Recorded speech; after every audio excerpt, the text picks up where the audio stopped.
Welcome to Matters of the Mind. Are you looking for answers, ideas, or just want someone to listen to you so you can vent? Join Dr. Peter Sacco as he discusses what matters most, issues that surround the mind. He gets to the heart of the matter when it comes to issues involving anger, depression, addictions, fear, anxiety, relationships, sex, abuse, bullying, and everything concerning you. And now, here's your host, Dr. Peter Sacco.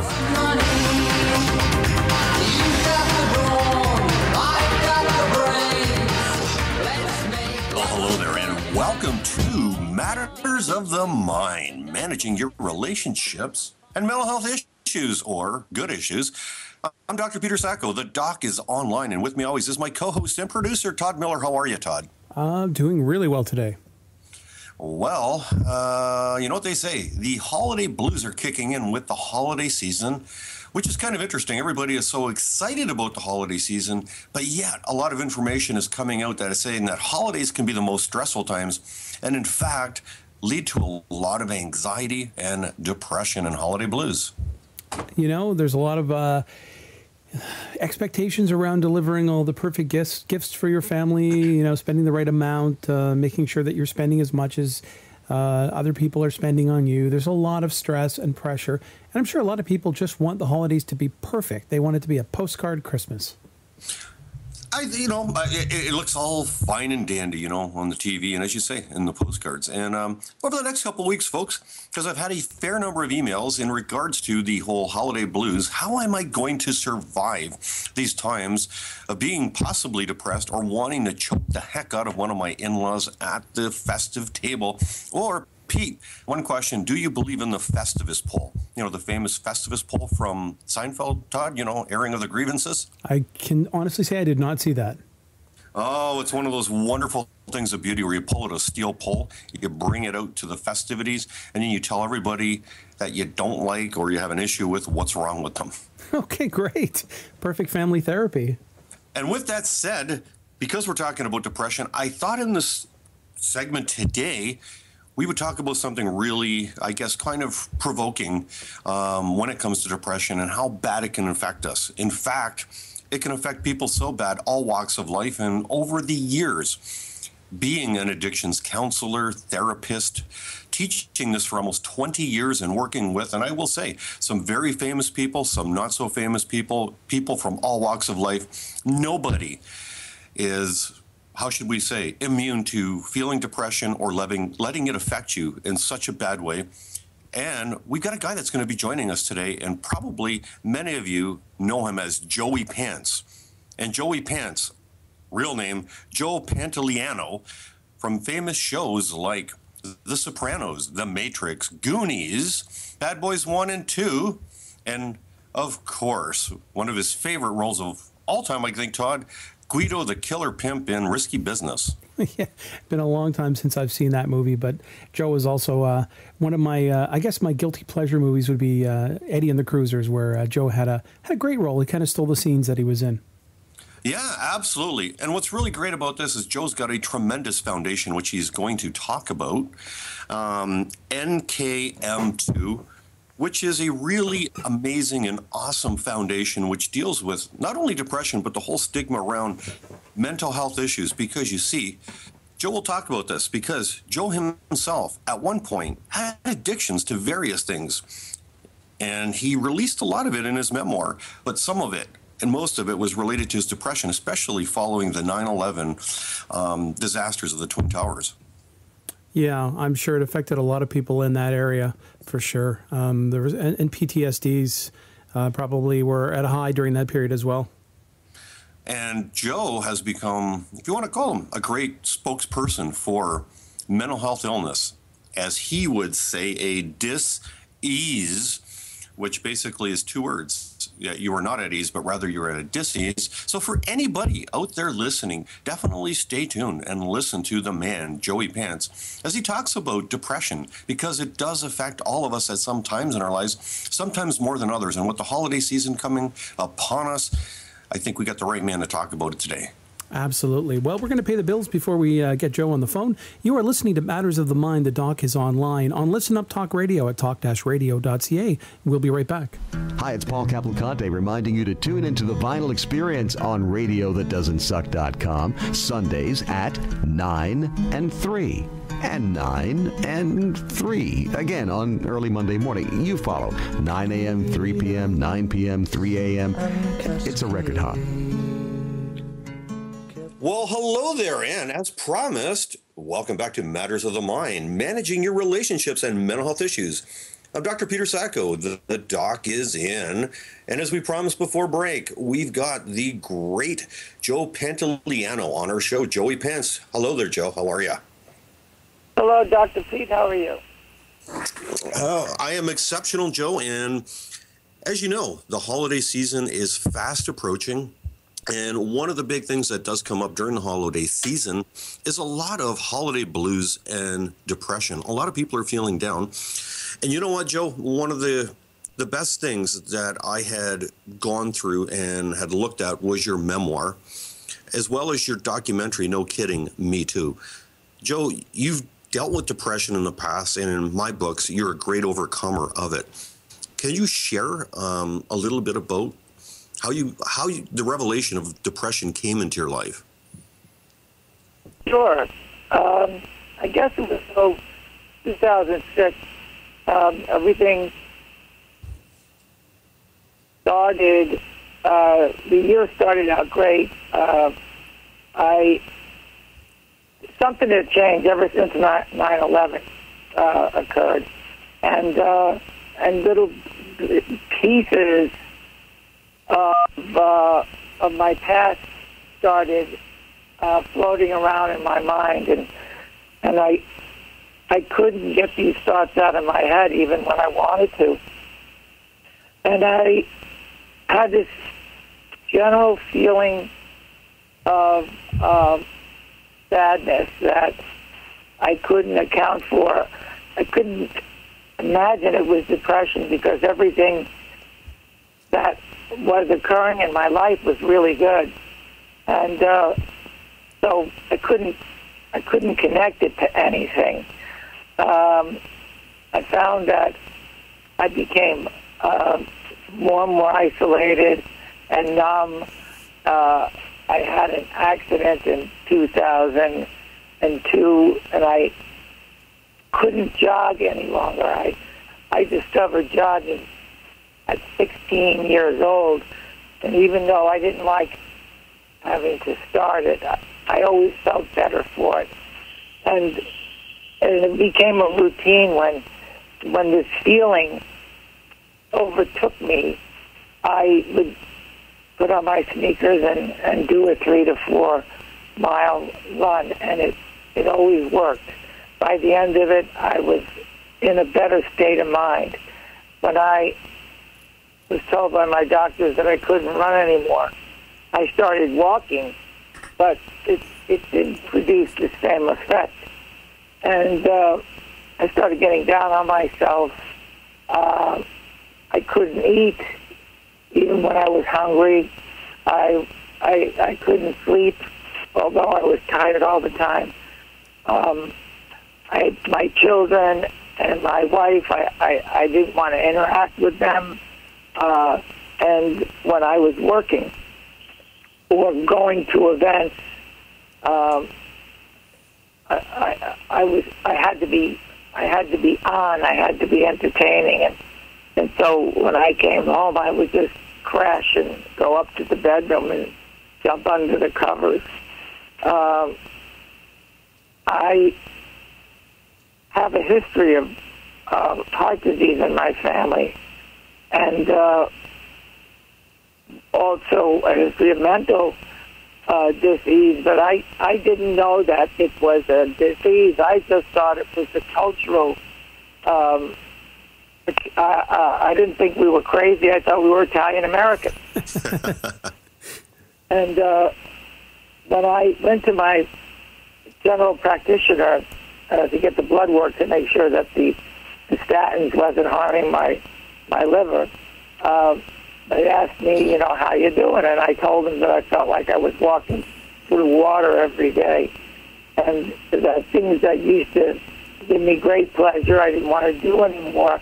I used to love to have people over to the house, and I hadn't done that. And I thought it was my fault. And he turned me on to a doctor who was a psychiatrist, and I told him the same symptoms, and he told me that we could take care of this. It's not your fault, and you're not alone. And that I never heard that before. I thought I was the only person in the world that felt that way, and I didn't think there was a way out. And I found that I started accumulating dogs. We had 2 cats and a dog, and by the time I was really, really, really ill, we had 10 dogs in the house. So I was surrounded by this unconditional love that only would provide me with the kind of unconditional compassion that I wanted. I didn't want to talk to anybody or tell them how I felt. I just wanted, the animals to be happy to see me. And when I began my therapy, I started taking antidepressants that lift the veil and kind of created a bridge from my past to my present. And neither I was worried about yesterday or obsessed with tomorrow. And I also discovered that I was addicted to prescription drugs, and I was told and got into a 12-step program that a lot of the depression was actually situational in relationship to the drugs I was abusing. And the food, I discovered working with a nutritionist that, eating white flour and wheat was also put me in a bad state of mind. But also culturally, misery, my personal misery was the only thing I could actually hang my hat on. It was the only thing that made me feel alive. Because that unfamiliar happiness, I didn't know what it was. I didn't know how to deal with it. I was afraid of it. And when I got into a program, hearing people talking about their issues that felt like my issues, except they were able to verbalize it, I surrounded myself with people that had a way of life and a way of dealing with life that I wanted.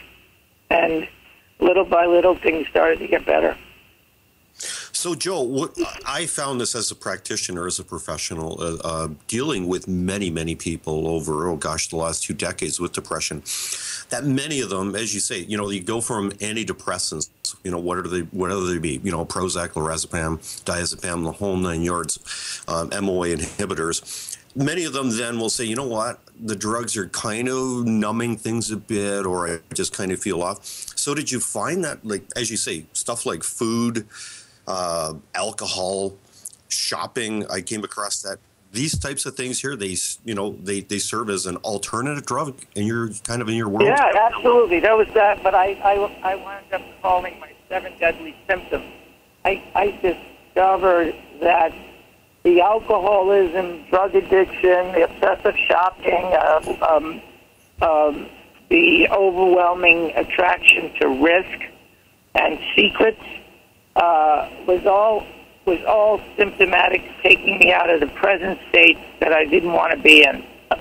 And, post-traumas that I had consciously completely forgot when 9/11 happened started kicking up.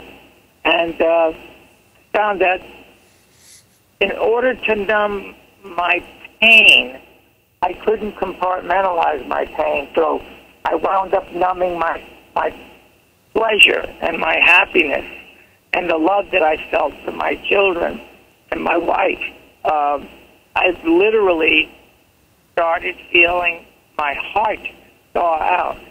I remember a very telling moment about 6 months in, where I was exercising every day because I couldn't run anymore, but I was walking 35 minutes a day, and I was going to yoga, and I found all these alternative coping mechanisms. And my wife held me, and as she was about to let go, I said, don't, because I actually could start feeling her again in my solar plexus, right in my heart.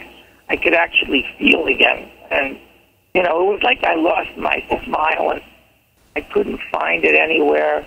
I'd become possessed by some other being. And, you know, I said, a lot of people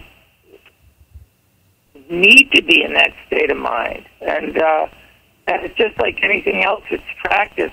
I'm learning how to practice, and I'm changing my life in the way that I eat, that when I want to go shopping or if I'm on the computer, that I find ways not to push the button.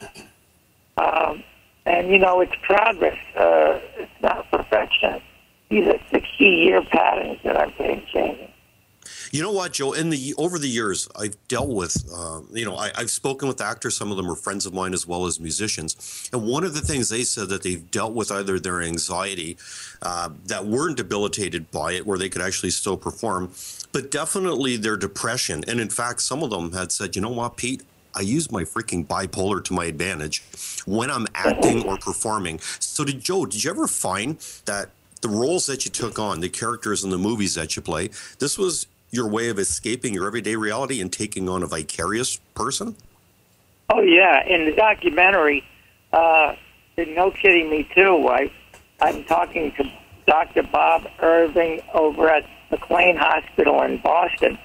And that's when the first time I told him my story, and he said what I was doing is that I created a craft where I could sublimate all of these past traumas that I hadn't resolved, and I could put them in through the work that I was doing. I also talked to another actress friend of mine who's quite famous, and she says that whenever she's doing a musical, she's miserable because she has to be happy on stage. But when she's doing a full-on drama, she's able to get all of that, her past, through the characters she plays. I guess that's a wonderful form of therapy. But I guess as humans, we have this incredible need to kind of shelter ourselves and protect ourselves. And when anything bad happens, specifically a type of mental illness, we have a resistance to share that with those we love and even our employers, because I guess there's a real fear that by acknowledging that we are not well, that we might be passed over for promotions, or even in your case, maybe there's a role that someone's considering you for. And then when you come out and say, hey, I'm struggling right now, it's a real fear that I'm asking you, I guess, is it a fear for you that maybe roles might have been given to other actors? No, you know, the truth is that my well-being, my peace of mind is way more important than any part that I would be, playing. And I believe that all of we creative artists are broken, that we find the arts as a recovery tool unconsciously. I don't know anybody that wound up in Hollywood for all the right reasons. And, in Asylum, I came to that conclusion that Hollywood is where all the really crazy people wind up.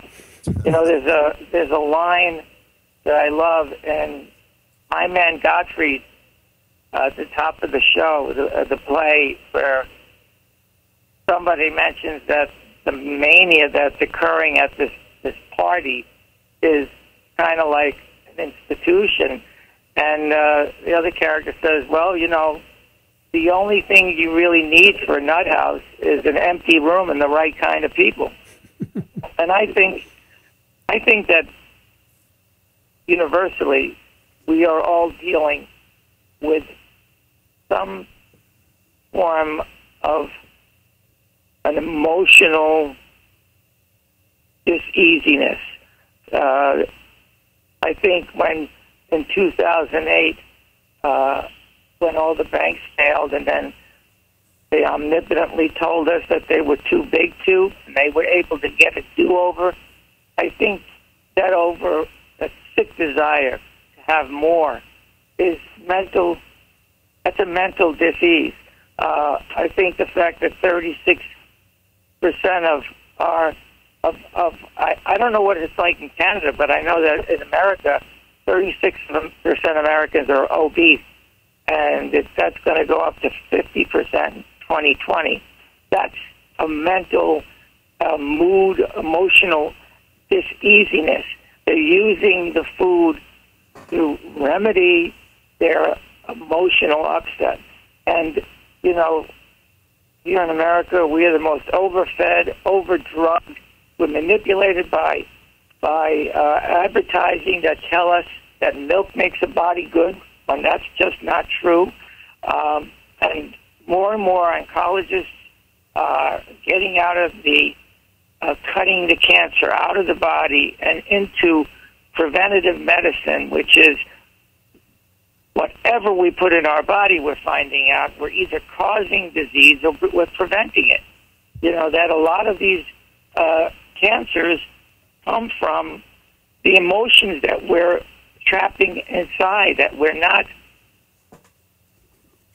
free to let out of our system, or the fact that our body works overtime because we're carrying 30 to 40 pounds more weight. That's what real recovery is what's happening in Europe with Mediterranean diets. And I know that personally, my symptoms from my thinking began at a very early age, and it started with food as a sedative when I was upset. You know, my parents would say, stop crying, let me make you a sandwich, turn on the TV. And from there it went to, if I could dress well, people would like me. If I couldn't afford to dress well, I found that I got a lot of dopamine production from stealing. And, you know, so when Mayor Giuliani's daughter gets caught for stealing, or Winona Ryder, you got to look deeper than some wealthy movie star is stealing because she doesn't have the money. No, she's doing it because it provides some action that that moment takes you out of everything, and it's like being hypnotized. I'll walk, you know, I'll be in my car, and then next thing I know, I find I'm in Barney's or Ralph Lauren, buying something that I buying two of what I don't need. You know what, Joe? I have that problem with Robert Graham shirts. Yeah, he lives in Wilton, where I am. You know, at least his shirts are so wonderful that they don't break down. You know what, Joe? One of the great lines that I've seen you have, especially in No Kidding, Me Too, we are mad as hell and we're not going to take this anymore. So when you make that comment, Joe, is it that we're not going to take the fact that we're going to be treated as second-class citizens because we have a mental illness, and we're also mad as hell that we're going to overcome this? Is that your true intention with that statement? No, it's more that I believe there are two types of people in the world. There are those of us that know we're crazy, and then there are the others that haven't discovered it yet. I think that You got to know there's a problem before you can fix it. And more importantly, you have to have an overwhelming desire to want to fix it. The work that I have to do on a daily basis to try to maintain this serenity I'm talking about is much, much, much, much, much harder than, buy a fifth of scotch or run up the credit card. When, I don't know if you guys know this, but in 2011, the United States military invited No Kidding Me 2 to Iraq, where we showed the documentary, and on 8 different bases where the command made it mandatory that they had to come and see the movie and discuss with me the parallels and similarities to my story and what might be their story. When I made the documentary, the fact findings said that 16 or 18 American GIs committing suicide every day. And that number has gone up to about 27. Since this war began 13 years ago, there have been 4,700 deaths due to battle or accident. But there have been something like 73,000 suicides. And I think suicide has become the new orange, where orange is the new black. More and more kids who are at the ages of 18 and 21, and in the military status, that it's Anglo-American males between those ages, first tour of duty, first deployment within the first 6 months of deployment. And the young men that I interviewed that had failed completions, all that moment when they wanted to go to the permanent solution for that temporary problem, none of it had to do with what was happening in country. It was all related to arguments with their spouse or the fact that their house payments had fallen behind, that their coping mechanisms that they might have had while in the States, they couldn't have there because of the different religious restraints. So they couldn't go out and buy a 6-pack of beer or smoke a joint or, all the things that they were treating their undiagnosed disease with. I don't think that our country is mentally ill. I think this is a cultural phenomenon that we are faced with events that alter our emotional life. And because we haven't been given the tools how to deal with it, we turn to other ways. We don't know that sugar is a drug. We only recently discovered that McDonald's French fries taste so good because they're loaded with sugar. They put sugar in everything because it's addictive and you need more of it. So it's not anyone's fault that they can't stop eating or stop drinking or stop lying. All of these things takes me away from my present misery and gives me relief until, moments later. It just takes me out of my moment. And the documentaries that I've watched that have really changed my life, like Fat, Sick, and Nearly Dead, and Tom Shadyack's I Am, or the Joseph Campbell documentary, Fighting Big Joe, or No Kidding Me 2. When I made No Kidding Me 2, my sole purpose was to find out why there is so much stigma around a diagnosis of mental disease. Why is it that it's the only diagnosis you can get yelled at for having. Why are people so frightened by that, by bipolar, when they're not frightened of brain tumor? You know, and I think that the only way we're going to really change the culture and end the bigotry, shame, and discrimination that shrouds all types of mood uneasiness, because it's temporary. Mental illness sounds like it's permanent. It's like forever, you know? Not mental brain disease, or what we like to call BD, is something that is momentary, and I've learned not to avoid it. I've learned that my fear really is my friend. It warns me that there is something going on, and I've now learned how to pause, investigate, be still, and then find out what the right action is.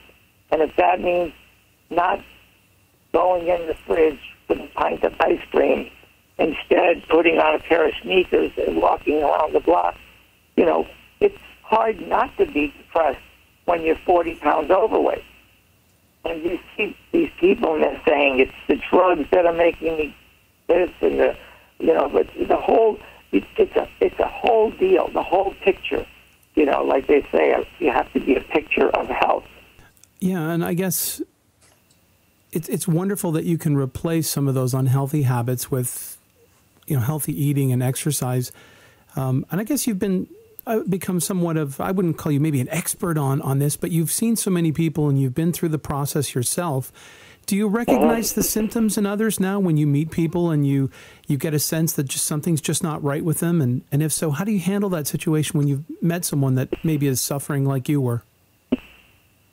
Well, I just talk about what it was like for me. And, and I learned this from the 12-step program, because in doing these steps and adjusting my life as a result of the steps that I practice, and form the spiritual awakening that has occurred, I no longer feel like the weight of the world is on my shoulders. That I have this power that's greater than me, that I can pray to and ask for guidance, and understand that I am powerless, that I've always been powerless, that my desires alone didn't get me the success that I craved, that I had to put a lot of sweat and concentration into what I wanted, and what I wanted was to be able to have fun at a job that I love doing. And what, that's what blew my mind, is here I am, I'm doing everything I ever wanted. My dreams have come true. Why do I feel like I want to die? And then just talking about this stuff, people will hear us talk, and if they're going, gee, those sound familiar. This sounds familiar. The goal of No Kidding Me Too is simply to investigate oneself, to let people know that if that my personal dis-ease sounds familiar, that they should talk about it with another person. Share their emotional secrets, seek treatment, and in seeking treatment, becoming a more empowered individual. In the white collar workforce, there's over $80 to $90 billion in lost productivity in the workplace. The co-occurring nature of mental disease and addiction is in the 90 percentile. It's a no-brainer.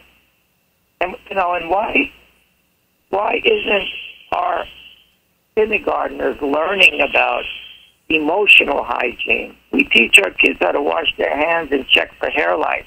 Why is it culturally okay for a kid to have hair lice and not to have depression or anxiety? Why is it they don't even know what anxiety is? Why aren't we teaching our kids how to meditate and to be emotionally intimate with one another? Kids will talk about pimples. Adolescents will talk about periods. But when somebody asks another kid how they're doing, it's always the same answer. Great. I'm doing great. You know what, Joe? Absolutely. I couldn't agree with you more. It's like, mental illness, especially concurrent disorders, they basically are the silent illness of sorts. We only have a few minutes left, but before I let you go, I definitely want you to impart some words of wisdom to our listeners. But one thing, Joe, that years ago when I was in private practice, then eventually I got out to do all my other stuff. Something very profound. I used to have friends ask me, Pete, what is the best way to really get rid of your anxiety? And I'll never forget, Joe, as you, as Captain Howard, remember the woo-saw? Woo-saw. Woo-saw. Do you ever do that? Anybody come up to you and say, Joe, do you do woo-saw to overcome your anxiety? Oh my gosh! When I was in Iraq and Iran, that's all those kids kept saying to me. Woo-saw, woo-saw. They said whenever we're in a pinch, scared to death, we just grab our earlobe and say woo-saw, woo-saw. The words of practicing recovery is that the wall of fear is only tissue paper thick. That we all are fearful. We all go through life fearful. The idea is that you have to move toward your fear. Never move away from it. Because every time you're moving away from your fear, you're retreating from something you really want, something you really love. You know what, Joe? I think what you're doing is absolutely amazing, and definitely for anybody listening, tuning in, definitely check out Joe's foundation, his website. No kidding, me too. And I think, Joe, definitely got some great stuff coming in the new year. I believe, Spring Break and The Identical? Yeah, The Identical is coming out in the spring, and that's that one's I'm really excited about because it's based on the idea, what if Elvis Presley's brother, his identical twin brother, which he actually had a twin brother who was stillborn. What if a celebrity of his magnitude, instead of having a twin brother died, that they were only separated at birth? What would it be like for the one that didn't become Elvis? It's really beautiful story. It's got a lot of hope and love in it, and Ray Liotta and Ashley Judd and two really amazing young actors, along with Seth Green is in it. Just an amazing opportunity for me to be in that movie. And tell your listeners that they can go to Amazon online and download the documentary. They can get Asylum on Amazon for like $2.50 the first copy, cheaper than I could ever get them. And tell your friends if you feel like any of this conversation sounds familiar. It's time to take the mask down and start getting better. Absolutely, Joe. We're all in this together. You know what? You're a friend. You're a great actor. You're a great inspiration to us all. Thank you so much, Joe, for joining us, and you are definitely welcome to come back anytime you want, my friend. Thanks, Pete. I'm going to be, the APA, American Psychiatric Association, is showing No Kidding Me Too at their event in May in New York City. And then APA's next event, Dr. Paul Summergrad, who's going to be the next president, the new president, he is in my documentary, No Kidding Me, too. He's asked me to come to Toronto and show the movie there. So let's make sure that we stay connected, so when I come out, I can meet up with you guys, and we can have another discussion on this. Definitely, Joe, and we can wear our Robert Graham shirts, I guess. Compare notes, compare patterns. Yeah, what size? I got a great New York Yankee Graham shirt that I love, but I'm a medium large. Maybe we can just trade them. We could do some good trading, Joe. I would really like to get into some of those Swarovski laser ink ones. You know, the laser jet prints. Those are sweet. Oh, I got to look that up right now. But I got to throw my credit card underneath the bed so I can't find it. I think we're going to need an expense account for this show, Dr. Sacco. Thanks so much, Joe. All right. Thanks for hearing this, fellas. We look forward to meeting you next spring, Joe. If you'd like to catch up with Joe, find out more information about the documentary or links where you can catch up with Joe on social media, go to talk-radio.ca, check out our blog post, and we are going to take a short break and we'll be right back. You're listening to Matters of the Mind on Listen Up Talk Radio.